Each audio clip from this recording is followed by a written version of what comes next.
What's up, guys? We got a 99 Honda Accord here. This is a 4-cylinder ULV ultra low emission vehicle. So we have a code here. We have two codes, P1167. Okay, 2S O2 sensor, pretty much. That's what that means. Sensor 1, heated fillet. Either the sensor is working, but the sensor itself, the circuit internally is bad, so you cannot clean it or nothing. Okay, let me highlight this one. So let's look at this one. P1166, heated oxygen O2 sensor, bank 2, sensor 1. This it's a 4-cylinder, so there's only one bank. What we're gonna do is we're gonna get a sensor and go under the hood. Okay, got my new sensor. Here's the part number. Denso. Let's pop this box open. Let's see what we got in here.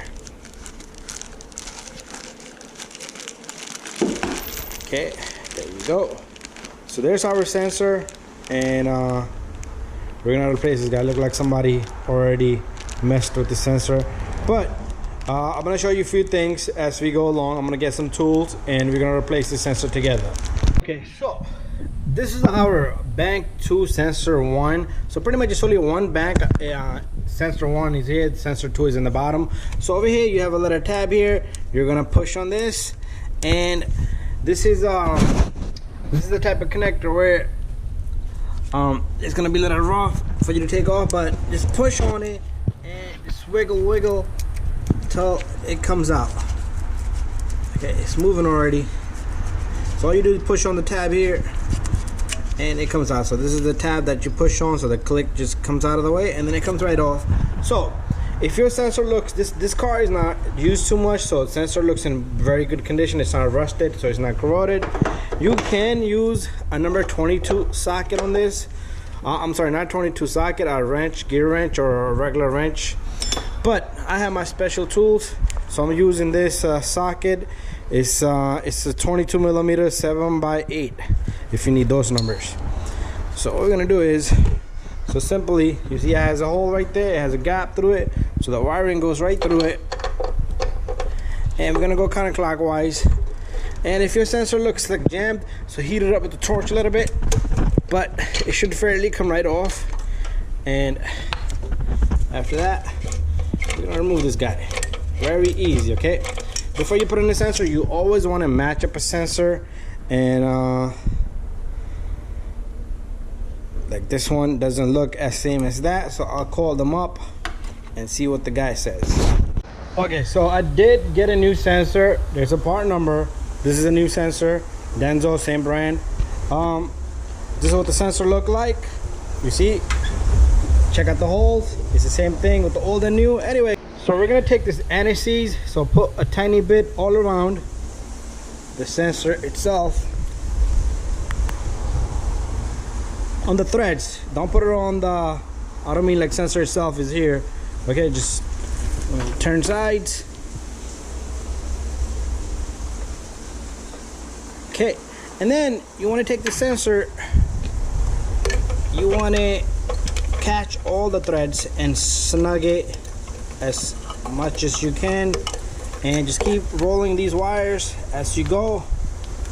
Keep straightening it out. Okay,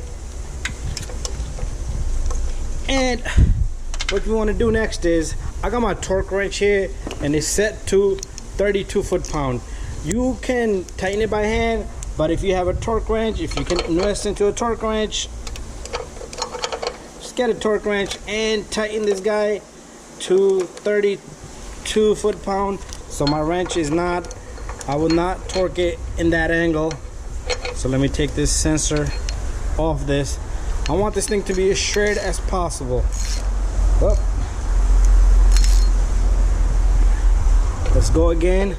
I'm on my wrench to be straight as possible. Okay, again. I'm gonna do that one more time.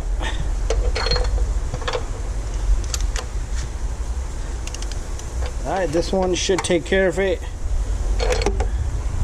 Alright, let me set up my... Okay, the reason why I want it to be straight, because if you put it in like a crooked position, it's gonna give you a wrong torque. So we still not at 32. We're gonna straighten up the tool again. There you go. Now my hand is stuck. There you go, 32 foot-pound. Bada bing, bada boom. Let's take this guy off. And what you want to do is, you want to take your connector and connect it, okay? You should hear it click and it should not come out. Make sure this sleeve is here. I'd like to keep it close to the edge of the sensor. Anyways, thank you for watching. Don't forget to subscribe, share, and like. After this, you could reset the check engine with the scan tool. You could buy a small scan tool, which is probably like 80 bucks. Good investment. You never know how many things you can fix in your car by just scanning with that scan tool, okay? A lot of people, they like to disconnect the battery for a few minutes, but what that does is it resets the memory, idle memory. It resets a lot of your computer memory, and if you have a radio code, it's going to activate your radio code. Anyways, just try to buy a little scan tool for 80-90 bucks. That should take care of it. Reset the light. After that, if you go on inspection, you still need to drive the car for about 90 miles because it does have a cycle, or you're gonna fail and they're gonna tell you not ready. Anyways, peace out. See you guys on the next one.